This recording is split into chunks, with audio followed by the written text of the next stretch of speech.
Good morning, and this is Morning Real, hosted by Ray Salazar. If I see it, I review it. This is a 3 to 4 200-minute or so podcast of films that I review from black and white to Technicolor, 2025 to 1899. From whatever country exists, I review it. And I also review documentaries, whether it be fiction or nonfiction. Now, Cameraperson. I saw this film. It's a pretty nice documentary directed by Kirsten Johnson. Writers Doris Baisley and Lisa Friedman, starring Kirsten Johnson, Aisha Bukhar, Eric W. Davis, and much more. Now, I don't know who Kirsten Johnson is. I didn't know what to expect about this film.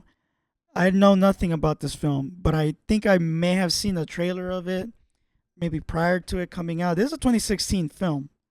It's almost 2 hours long. And like I said, I don't know who Kirsten Johnson is. I seriously do not know who she is. I've like the name has never rung a bell in me, you know. But this is a documentary about her life. Life as a cinematographer, her life as a filmmaker, her life as a mom, a daughter, as a person, and obviously as a documentor. Because, listen, man, if you're a cinematographer shooting a documentary film, guess what? In my case, or rather, like in that case, you're a documentary filmmaker. You're there. You're there with the freaking director. You're shooting the shot. You're getting the moment. What good or bad, you're capturing it. You're responsible for that, or partially responsible for that. And I guess we don't really put too much thought, or rather credit. I mean, there's credits for cinematographers, right? All day. You got Academy Awards, you got Golden Globe Awards, you have film festival awards of it, They do get their cred, but like, I've never seen a documentary about a cinematographer. I have not seen one. I have not heard of one.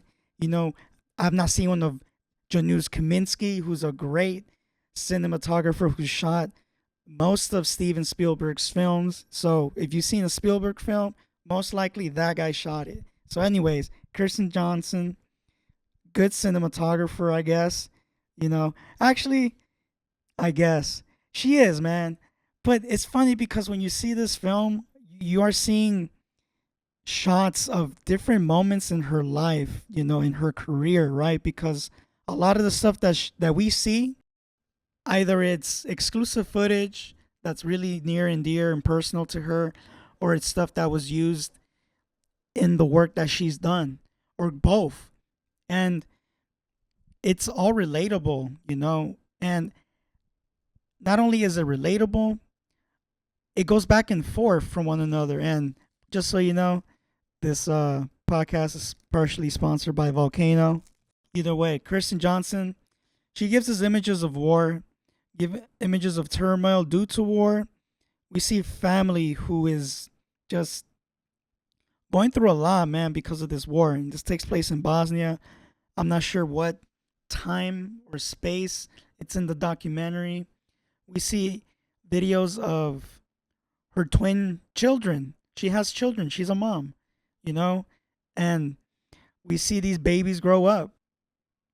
Babies crawling around to little toddlers who are standing on their own feet, and that itself is the miracle of life, right? The miracle of not just like life of a baby, but like life in general.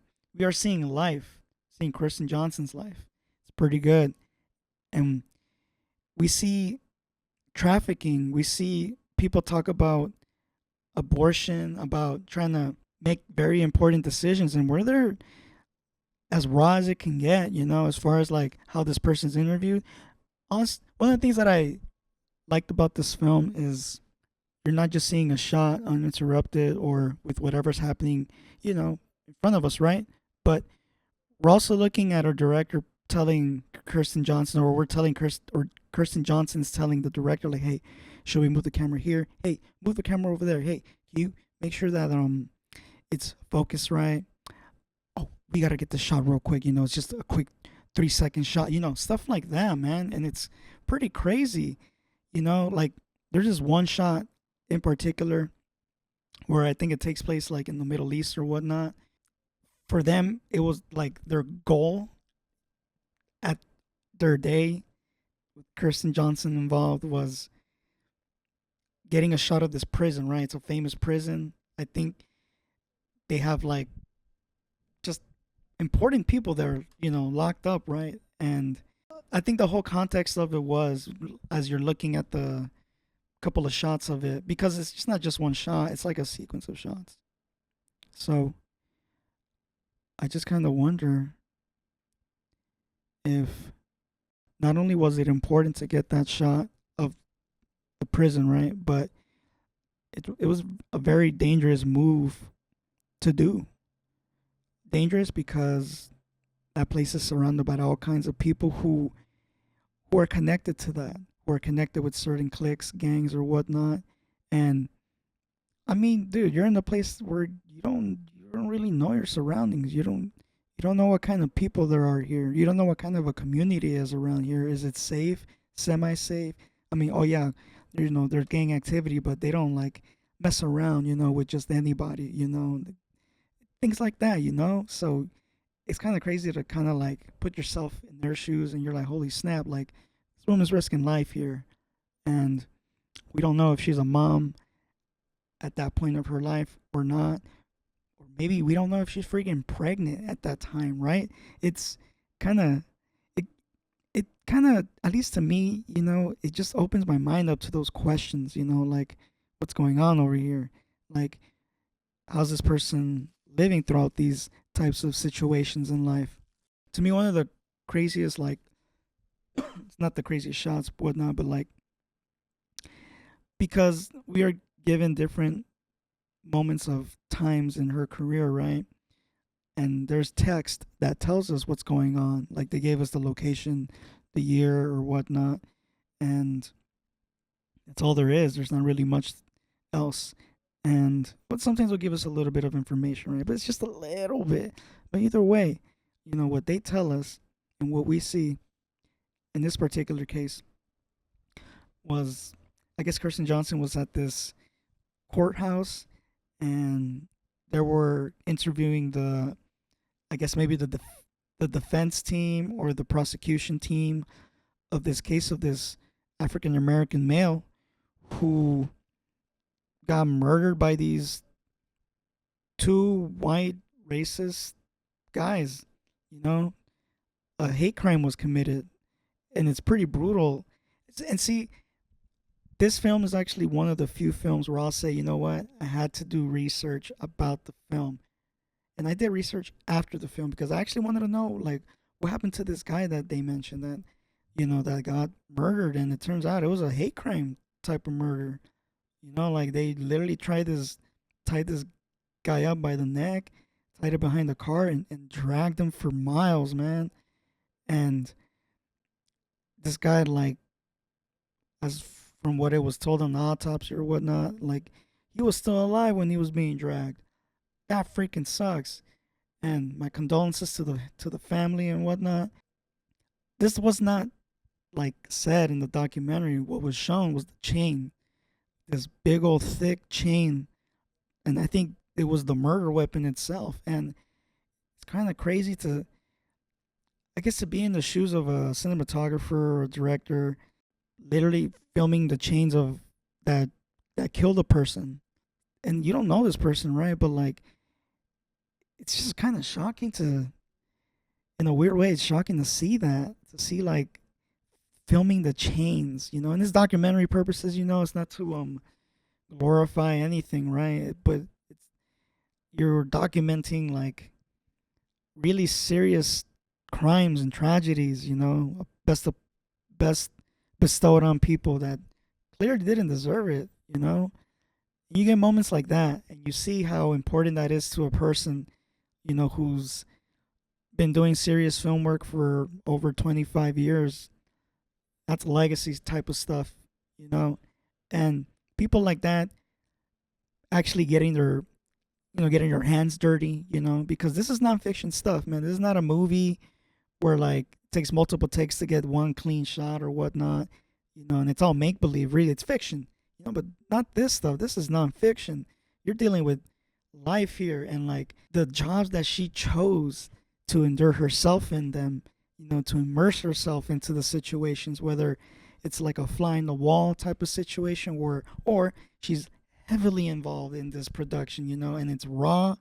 The chains part, the women talking about how they got kicked out of their village and they had to like literally just go somewhere, and these women are free in arm too. They got machetes ready to get down, like not just your average LA woman, these are women from a village who it's bad over there where, women are getting raped and murdered, and it sucks.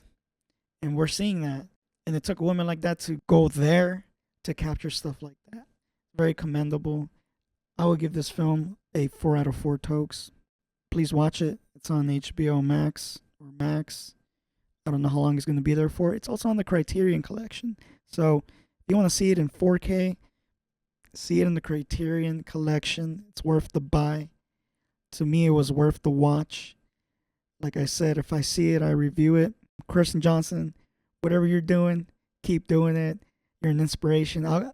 One thing I also got from this film, and I had mentioned earlier in this episode, was that you get to learn how you talk to people, how to interview people, and people know that you're being interviewed, right? Cameraperson, 4 out of 4 tokes. My name is Ray Salazar. Check out my website, morningshotfilms.co. I was watching a couple of movies recently, and I'm wondering which one should go after this film. I will say, though, I recently saw, and this was on HBO, right? On Max. I recently saw Who Killed Gary Phillips. Crazy documentary. I actually want to ask XG if we can review that one together, because, it's not a film that has to do anything with like conspiracies or whatnot, but the theories of what happens in like as to what happens, in the documentary, right? Because it's about a case of this black dude who lives in upstate New York or someplace in New York who gets accused of murder, and he's like one of the few like black people who live in that town, and it's a small town, and it's known to be a very racist town. So yeah, man, it does not go well for him for a while. So anyways, I want to review that one with XG. On to the next one. Thank you.